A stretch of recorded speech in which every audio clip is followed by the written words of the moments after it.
श्री अयोध्या जी में कनक भवन एवं हनुमानगढ़ी के बीच में एक आश्रम है जिसे बड़ी जगह अथवा दशरथ महल के नाम से जाना जाता है। काफी पहले वहां एक संत रहा करते थे जिनका नाम था श्री राम प्रसाद जी। उस समय अयोध्या जी में इतनी भीड़ भाड़ नहीं होती थी, ज्यादा लोग नहीं आते थे। श्री राम प्रसाद जी ही उस समय बड़ी जगह के कर्ता धर्ता थे। वहां बड़ी जगह में एक पवित्र मंदिर है जहां भगवान श्री राम, लक्ष्मण, भरत और शत्रुघ्न जी अपनी पत्नियों के साथ विराजमान हैं। उनके चरणों में भक्त हनुमान जी बड़े श्रद्धा से सेवा में झुके हुए हैं। चूंकि सब के सब फक्कड़ संत थे तो नित्य मंदिर में जो भी थोड़ा बहुत चढ़ावा आता था उसी से मंदिर एवं आश्रम का खर्च चला करता था। प्रतिदिन मंदिर में आने वाला सारा चढ़ावा एक बनिए को भिजवाया जाता था जिसका नाम था पलटू बनिया। उसी धन से थोड़ा बहुत जो भी राशन आता था उसी का भोग प्रसाद बनकर भगवान को भोग लगता था और जो भी संत आश्रम में रहते थे वे खाते थे। एक बार प्रभु की ऐसी लीला हुई कि मंदिर में कुछ चढ़ावा आया ही नहीं। अब इन साधुओं के पास कुछ जोड़ा गांठा तो था नहीं, तो क्या किया जाए। कोई उपाय ना देखकर श्री राम प्रसाद जी ने दो साधुओं को पलट्टू बनिया के पास भेज के कहलवाया कि भैया आज तो कुछ चढ़ावा आया नहीं है, अतः थोड़ा सा राशन उधार दे दो, कम से कम भगवान को भोग तो लग ही जाए। पलटू बनिया ने जब यह सुना तो उसने यह कहकर मना कर दिया कि मेरा और महंत जी का लेना देना तो नकद का है, मैं उधार में कुछ नहीं दे पाऊंगा।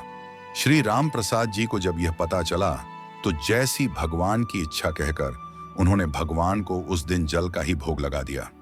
सारे साधु भी जल पी के रह गए। प्रभु की ऐसी परीक्षा थी कि रात्रि में भी जल का ही भोग लगा और सारे साधु भी जल पीकर भूखे ही सोए। वहां मंदिर में नियम था कि शयन कराते समय भगवान को एक बड़ा सुंदर पीतांबर ओढ़ाया जाता था तथा शयन आरती के बाद श्री राम प्रसाद जी नित्य करीब 1 घंटा बैठकर भगवान को भजन सुनाते थे। पूरे दिन के भूखे राम प्रसाद जी बैठे भजन गाते रहे और नियम पूरा करके सोने चले गए। धीरे धीरे करके रात बीतने लगी। करीब आधी रात को पलट्टू बनिया के घर का दरवाजा किसी ने खटखटाया।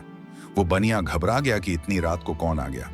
जब आवाज सुनी तो पता चला कुछ बच्चे दरवाजे पर शोर मचा रहे हैं। अरे पलट्टू, पलट्टू सेठ, अरे दरवाजा खोल। उसने हड़बड़ाकर खींचते हुए दरवाजा खोला। सोचा कि जरूर ये बच्चे शरारत कर रहे होंगे, अभी इनकी अच्छे से डांट लगाऊंगा। जब उसने दरवाजा खोला तो देखता है कि 4 लड़के जिनकी अवस्था 12 वर्ष से भी कम की होगी एक पीतांबर ओढ़कर खड़े हैं। वे चारों लड़के एक ही पीतांबर ओढ़े थे। उनकी छवि इतनी मोहक, ऐसी लुभावनी थी कि ना चाहते हुए भी पलटू का सारा क्रोध प्रेम में परिवर्तित हो गया और वह आश्चर्य से पूछने लगा, बच्चों तुम हो कौन और इतनी रात को क्यों शोर मचा रहे हो। बिना कुछ कहे बच्चे घर में घुस आए और बोले, हमें राम प्रसाद बाबा ने भेजा है। ये जो पीतांबर हम ओढ़े हैं इसका कोना खोलो, इसमें 1600 रुपए हैं, निकालो और गिनो। ये वो समय था जब आना और पैसा चलता था। 1600 उस समय बहुत बड़ी रकम हुआ करती थी। जल्दी जल्दी पलटू ने उस पीतांबर का कोना खोला तो उसमें सचमुच चांदी के 1600 सिक्के निकले।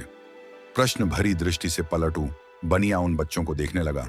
तब बच्चों ने कहा, इन पैसों का राशन कल सुबह आश्रम भिजवा देना।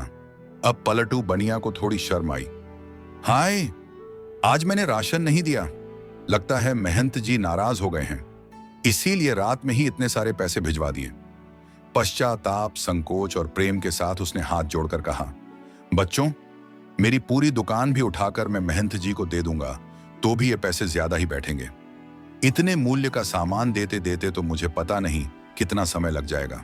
बच्चों ने कहा, ठीक है, आप एक साथ मत दीजिए, थोड़ा थोड़ा करके अब से नित्य ही सुबह सुबह आश्रम भिजवा दिया कीजिएगा। आज के बाद कभी भी राशन के लिए मना मत कीजिएगा। पलटू बनिया तो मारे शर्म के जमीन में गड़ा जाए। वो फिर हाथ जोड़कर बोला, जैसी महंत जी की आज्ञा। इतना कह सुन के वो बच्चे चले गए, लेकिन जाते जाते पलटू बनिया का मन भी ले गए। इधर सवेरे सवेरे मंगला आरती के लिए जब पुजारी जी ने मंदिर के पट खोले तो देखा भगवान का पीतांबर गायब है। उन्होंने ये बात राम प्रसाद जी को बताई और सबको लगा कि कोई रात में पीतांबर चुरा के ले गया। जब थोड़ा दिन चढ़ा तो गाड़ी में ढेर सारा सामान लदवा के कृतज्ञता के साथ हाथ जोड़े हुए पलटू बनिया आया और सीधा राम प्रसाद जी के चरणों में गिरकर क्षमा मांगने लगा। राम प्रसाद जी को तो कुछ पता ही नहीं था। वे पूछें, क्या हुआ, अरे किस बात की माफी मांग रहा है। पर पलटू बनिया उठे ही ना और कहे, महाराज, रात में पैसे भिजवाने की क्या आवश्यकता थी? मैं कान पकड़ता हूं, आज के बाद कभी भी राशन के लिए मना नहीं करूंगा। और ये रहा आपका पीतांबर। वो बच्चे मेरे यहां ही छोड़ गए थे, बड़े प्यारे बच्चे थे। इतनी रात को बेचारे पैसे लेकर आ भी गए। आप बुरा ना माने तो मैं एक बार उन बालकों को फिर से देखना चाहता हूं। जब राम प्रसाद जी ने वो पीतांबर देखा तो पता चला ये तो हमारे मंदिर का ही है जो गायब हो गया था। अब वो पूछें कि ये तुम्हारे पास कैसे आया? तब उस बनिया ने रात वाली पूरी घटना सुनाई। अब तो राम प्रसाद जी भागे जल्दी से और सीधा मंदिर जाकर भगवान के पैरों में पड़कर रोने लगे कि हे भक्त वत्सल, मेरे कारण आपको आधी रात में इतना कष्ट उठाना पड़ा, और कष्ट उठाया सो उठाया। मैंने जीवन भर आपकी सेवा की, मुझे तो दर्शन ना हुआ, और इस बनिए को आधी रात में दर्शन देने पहुंच गए।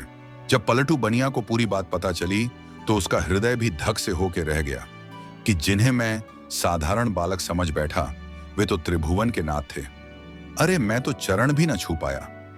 अब तो वे दोनों ही लोग बैठकर रोए। इसके बाद कभी भी आश्रम में राशन की कमी नहीं हुई। आज तक वहां संत सेवा होती आ रही है।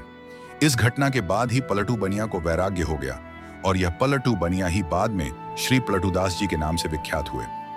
श्री राम प्रसाद जी की व्याकुलता उस दिन हर क्षण के साथ बढ़ती ही जाए और रात में शयन के समय जब वे भजन गाने बैठे तो मूर्छित होकर गिर गए।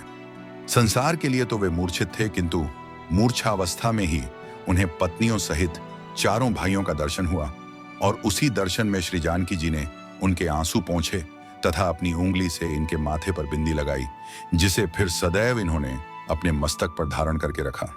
उसी के बाद से इनके आश्रम में बिंदी वाले तिलक का प्रचलन शुरू हुआ। संत पलटूदास की भक्ति और ईमानदारी की कहानी आज भी अयोध्या की गलियों में गूंजती है, जहां उनके नाम से एक छोटा सा मंदिर भी मौजूद है जो श्रद्धालुओं का तीर्थ स्थल बना हुआ है। अगर आप भी ऐसे चमत्कारिक भक्तिपूर्ण किस्से सुनना चाहते हैं तो कृपया हमारे चैनल को सब्सक्राइब करें और इस पावन कथा को लाइक जरूर करें। जय श्री राम।